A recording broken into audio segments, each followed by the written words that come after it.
अदिनिया वर्षा कारण चाषी विशेष करके ओडिशार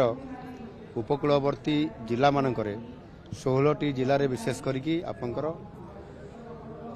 अदिनिया वर्षा कारण बहुत क्षति होती मंत्री परिषद समस्त सदस्य माने विभिन्न जिला गस्त करते मु निजे 3टी जिला गस्त करी आमर उपमुख्यमंत्री केवी सिंहदेव मध्य कटक जगतसिंहपुर अंचल को गस्त करते से विभागीय अधिकारी मान को निर्देश दि जाइतिला ता रिपोर्ट प्रस्तुत करने रिपोर्ट प्रस्तुत होगी आसी जाइछि एवं सेतिरे मध्य मु या आगुरु मध्य घोषणा कर सारी जे पाखापाखि 6,66,000 रु अधिक आपंकर चाषींकर जो क्षति होती से क्षतिपूरण बाबद रे जहाँ आकलन आसी से 291 कोटी टंका सेमान को प्रदान करा जिवो एवं ये प्रक्रियाकरण आरंभ हो सारी प्रति जिले में जिलापाल जरिया ये कार्यक्रम त्वरित पर्यायर करा जिवो एवं चाषी निश्चित भाव में यह पाइब एवं आ गोटे कथा कहना चाहूँगी विशेष करी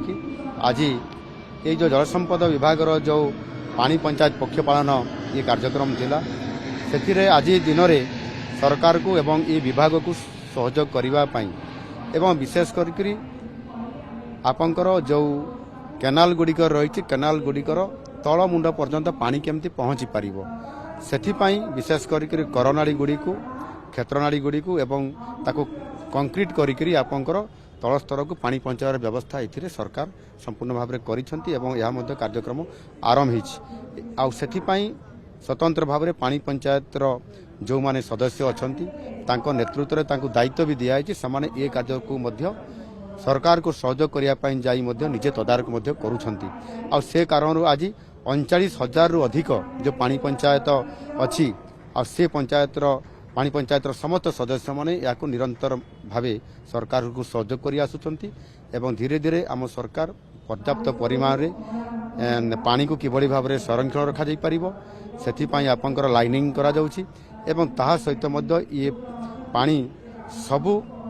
जलसेचित जो सिलेक्ट करा हेइथिबा बा प्रयोजित करा जाइथिबा अंचल को पहुँची पारिबो सेथिपाई निरंतर भाव में काम करुचंती एवं सेथिपाई मध्य बजेट रे व्यापक भाव में अर्थ व्यवस्था मध्य करा जाइछि आगामी दिन में आहुरी कृषि क्षेत्र को अधिक सशक्तकरण करने जल संपद विभाग एक गुरुत्वपूर्ण भूमिका निभेब आ सेथिपाई मु निजे तार दायित्व नौछि।